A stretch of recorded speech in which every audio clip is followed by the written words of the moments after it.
um dos salmos, Salmo 133. Quando a gente pensa em Salmo 133, né, a gente lembra de muita coisa.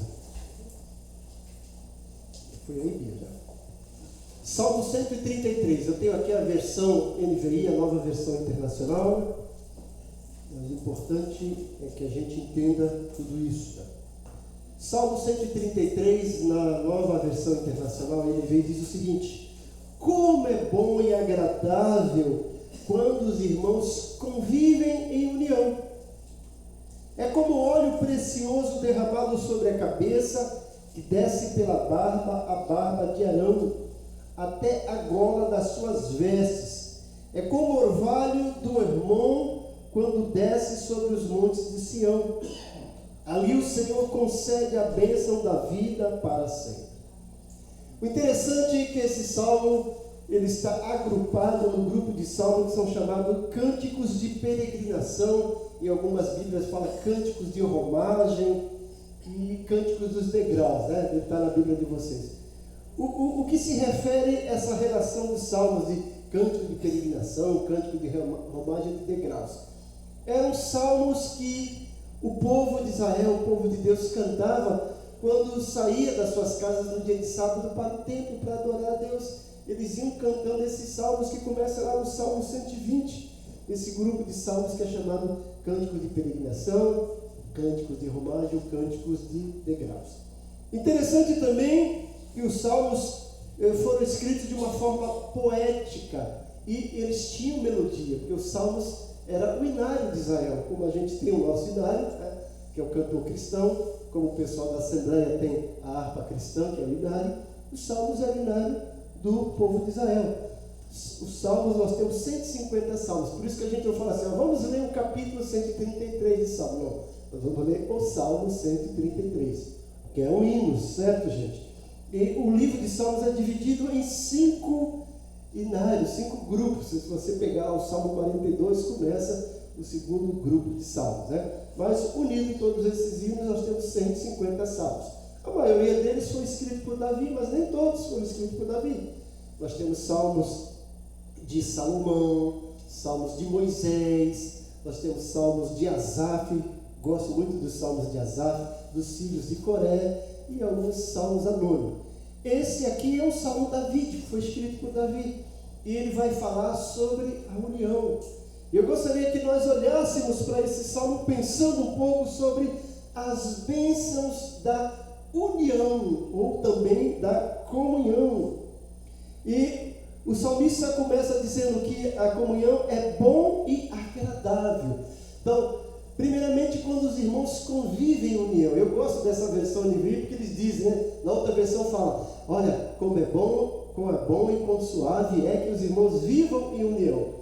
A NVI diz, olha, como é bom e agradável quando os irmãos convivem em união. Eu gosto dessa versão porque eu sempre digo na igreja que Deus não nos formou. Deus não criou o homem para viver.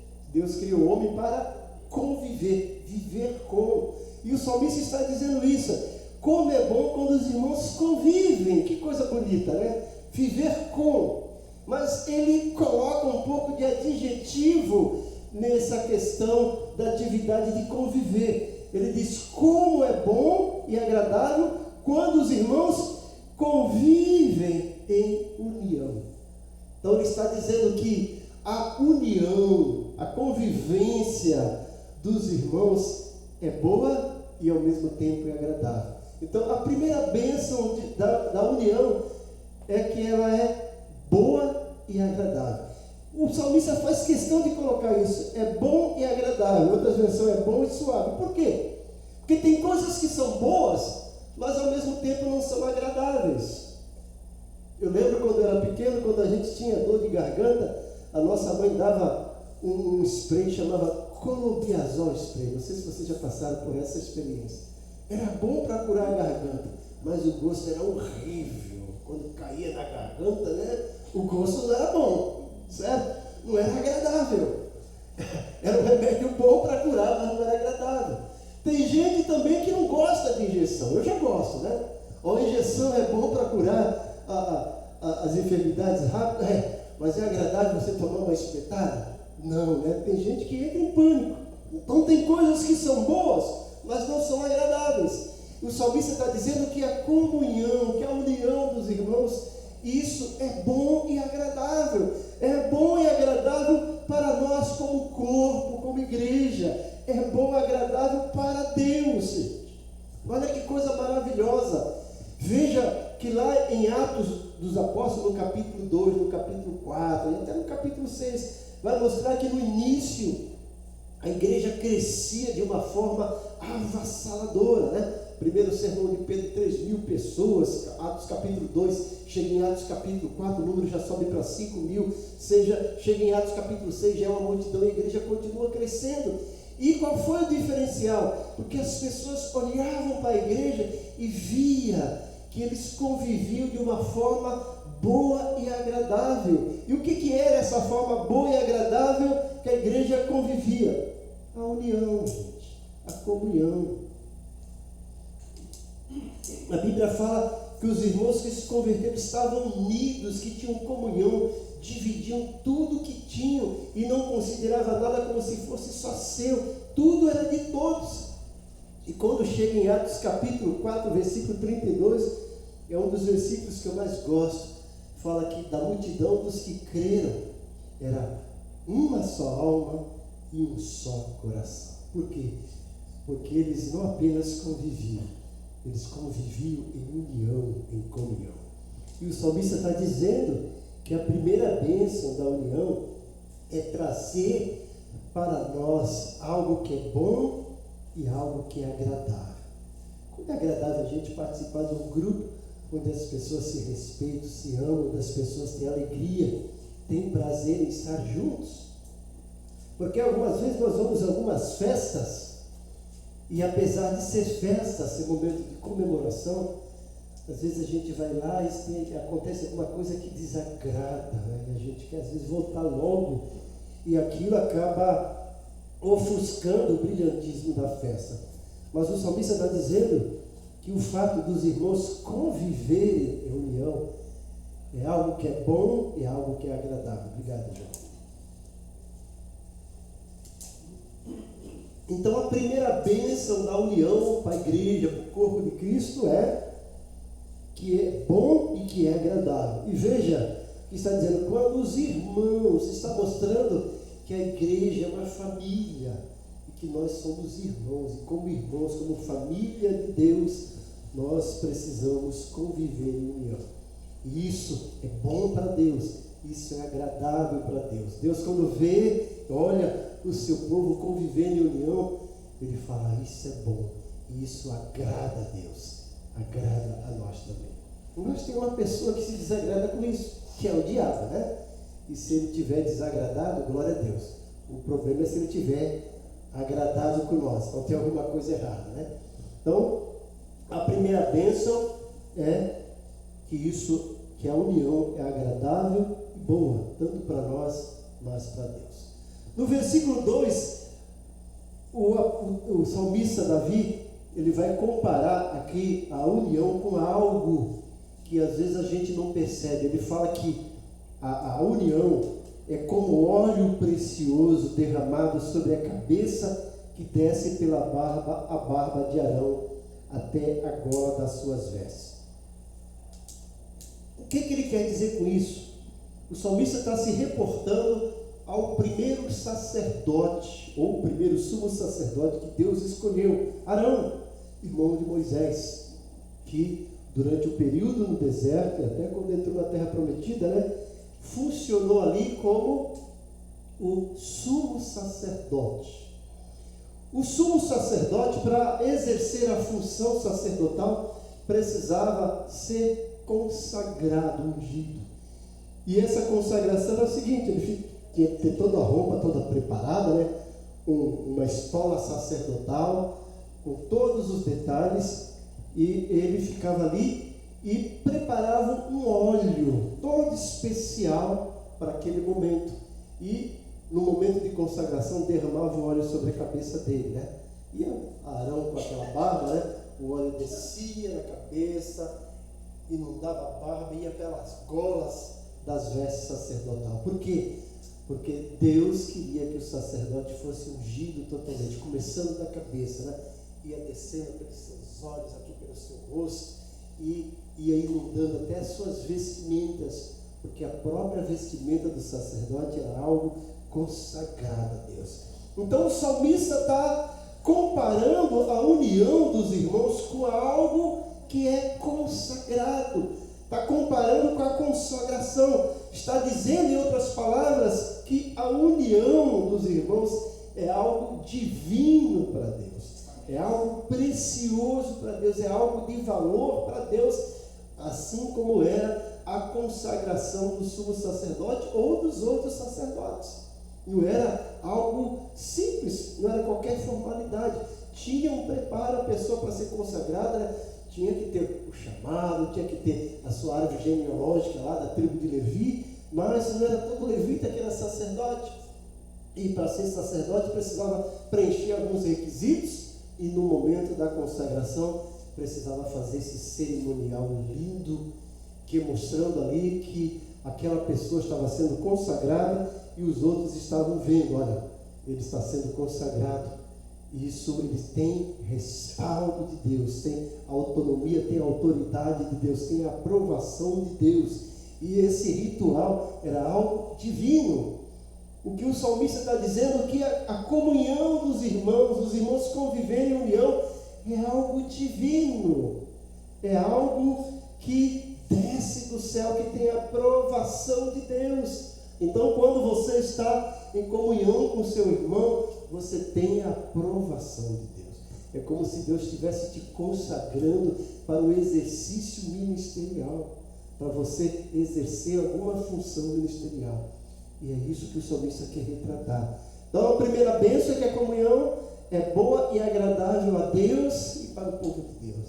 E segundo, que a união tem aprovação divina. É comparada com a consagração de alguém. Deus está ali naquele momento, né? Deus que realiza aquilo tem a aprovação dele. No versículo 3, o salmista compara também a união dos irmãos com outro fator. Ele diz que é como o orvalho do Hermon, quando desce sobre os montes de Sião. Ali o Senhor concede a bênção da vida para sempre. O que ele quer dizer com isso, gente? O Monte Hermon, né? Tinham vários montes no Monte Hermon, né? E o que acontece interessante, o Rio Jordão, que é o rio principal da Palestina, tem suas nascentes lá no Monte Hermon. O Rio Jordão, ele começa cerca de quase que 4.000 metros acima do nível do mar. Ele começa lá no Monte Hermon, passa pelo lago de Genezaré, que é o mar da Galileia, e vai desaguar no Mar Morto, que tem mais de 800 metros abaixo do nível do mar, que é o lugar mais baixo do mundo. O Rio Jordão faz isso tudo, ele começa lá no Monte Hermon. Mas o que tem interessante no Monte Hermon para ser comparado com a união? Primeiramente, gente, o Monte Hermon é responsável pela temperatura de todo aquele lugar ali do lado. Ele é uma espécie de catalisador temporal, de temperatura. Durante a maior parte do tempo, ele recebe camadas de gelo forte, ele fica coberto de gelo. E quando começa a primavera e depois vai passar para o verão, os raios solares começam a bater naquela camada de gelo, e aquele gelo vai derretendo, e é a água que vai para o Rio Jordão e que ao mesmo tempo serve para irrigar todas as plantações que ficam ali embaixo dos montes, principalmente do Monte Hermon. O interessante é que a pessoa que visita a Palestina, nesse período, que quando vai começar o verão, ele vê um espetáculo maravilhoso dos raios solares batendo naquela crosta de gelo, parecendo um espelho. E é um espetáculo maravilhoso para ver isso. Deus está mostrando aqui que a união dos irmãos é um espetáculo, principalmente no tempo que nós estamos vivendo, né? as pessoas unidas a despeito de cor, raça, a despeito de partido político, a respeito de religiosidade, mas a união é um espetáculo para o mundo. E fora desse espetáculo, gente, aquela camada de gelo que vai derretendo com os raios solares, vai irrigando todas as plantações que estão ali em volta do monte. E eles vão recebendo aquela irrigação natural. E aquelas plantas que estavam quase morrendo, agora se reerguem e produzem. Por isso que fala aqui, quando desce sobre os montes de Sião, porque ali o Senhor ordena a bênção da vida para sempre. Então a Palestina dependia desse degelo do Monte Hermon para irrigar todo aquele lado e para ter água também para o Rio Jordão. E aquele lugar embaixo onde tinha as plantações dependia dessa água para irrigação. E ali fala que o Senhor ordena a bênção da vida para sempre. Olha que coisa maravilhosa, gente. Quando nós estamos unidos, convivendo em união, a primeira bênção é que isso gera prazer e é algo agradável a Deus e para nós. A segunda bênção é que isso tem a aprovação de Deus, porque a união é algo divino, é algo que foi planejado por Deus, e Ele espera que a gente cumpra isso. E quando a gente cumpre isso, isso causa alegria a Deus, né? Ele está aprovando a nossa união. E, em terceiro lugar, a união é sinônimo de um espetáculo para o mundo e também é uma bênção da subsistência. O Senhor ordena a bênção da vida para tudo. Se nós não estivermos unidos, o inimigo vai passar rasteiro em nós e vamos nos separar, né? Isso não vai agradar a Deus. Deus quer um povo unido, um povo coeso, um povo que realmente convive em união. Para a gente conviver em união, eu sei que não é fácil, porque a gente às vezes tem que abrir mão da nossa forma de pensar, quando a gente olha para o outro irmão e pensa de outro jeito. Mas apesar das nossas diferenças, do nosso pensar diferente, das nossas atitudes diferentes, nós temos um Espírito Santo que habita em nós e que pensa do mesmo modo, e que apesar de tudo a gente pode ser unidos, apesar de divergências, nós podemos ser unidos. Deus deseja que sejamos unidos, e quando estamos convivendo em união, o texto fala, o Senhor ordena, ele fala que dá ordem, né? A bênção da vida para sempre. Como é bom, né, gente? Por isso, como diz alguma Bíblia, quão bom e quão suave é que os irmãos vivem em união. E como diz a NVI, como é bom e como é agradável ter os irmãos vivendo em união. Que a gente se esforce constantemente para ter essa união. Em Efésios capítulo 4, o apóstolo Paulo fala sobre isso, sobre a unidade, né? Que é união também. Ele fala que a unidade é mantida pelo Espírito Santo. É Ele que promove a unidade, mas nós precisamos de um esforço diligente para preservar essa unidade que o Espírito Santo promove entre nós. Vale a pena o esforço, porque todos nós vamos colher os benefícios, né? Essa ideia, o irmão está lá triste, todos vão lá, opa, vamos tirar a tristeza do irmão, o irmão está alegre, vamos lá celebrar com ele. Isso que é união, né? É sentir a dor do outro, sentir a alegria do outro. Como é bom viver em união.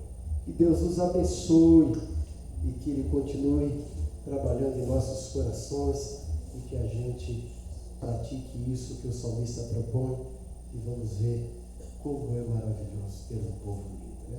Porque o povo unido jamais será vencido. Deus abençoe. Vamos ficar de pé.